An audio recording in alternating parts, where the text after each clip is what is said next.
కన్నప్ప మూవీకి సంబంధించిన hard disk చోరీకి గురైంది అని చెప్పేసి ఒక న్యూస్ వైరల్ అవుతుంది.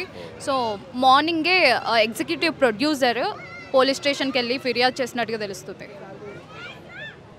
ఓకే, మంచిదమ్మా. ఇప్పుడు నేను విన్నాను హార్డ్ డిస్క్ పోలీస్ స్టేషన్కి వెళ్ళి కూడా ఫిర్యాదు చేశారంటే బహుశా ఇది ఎవరో తీసే ఉంటారు.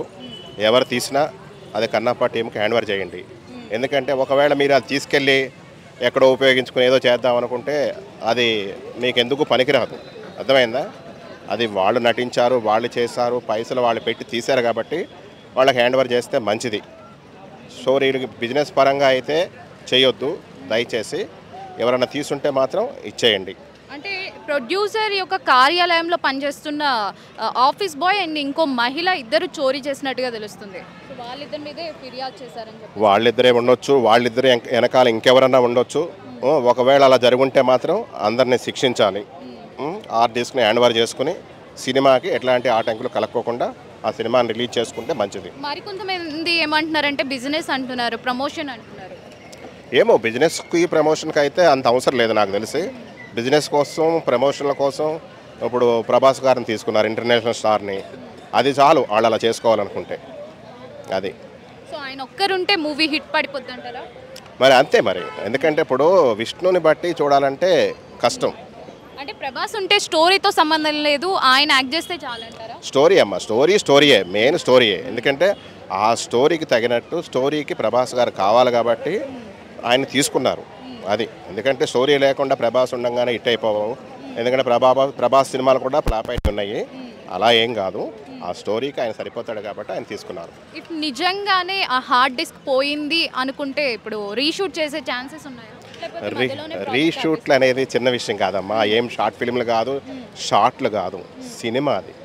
సినిమా యొక్క హార్డ్ డిస్క్ అంటే కోట్ల రూపాయలు ఖర్చు పెట్టి షూట్ చేసి తీసిన సినిమాది పోవటం అనేది మామూలు విషయం కాదు.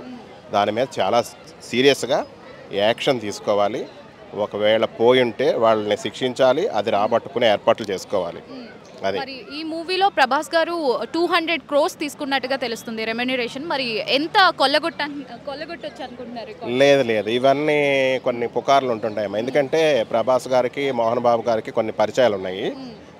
అంత తీసుకుని ఉండరు, అలాంటి అంత జరిగి ఉండవు. ఎంత కలెక్ట్ చేస్తుంది అనుకుంటున్నారు?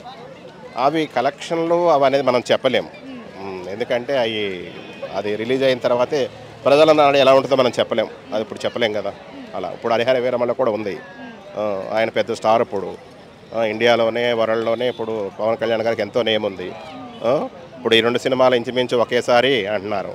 అన్నప్పుడు ఏది ఎలా ఉంటుందో చెప్పలేం. చెప్పలేము. అది ఎలాగమ్మా, ఎలా చెప్తాం? ఎందుకంటే రిలీజ్ అయిన తర్వాత ఇప్పుడు ముందుగా మనం చెప్పేయకూడదు. ఇప్పుడు అభిమానం ఇంకొకళ్ళు ఇట్టు పడిపోయింది ఏదో అంటారు.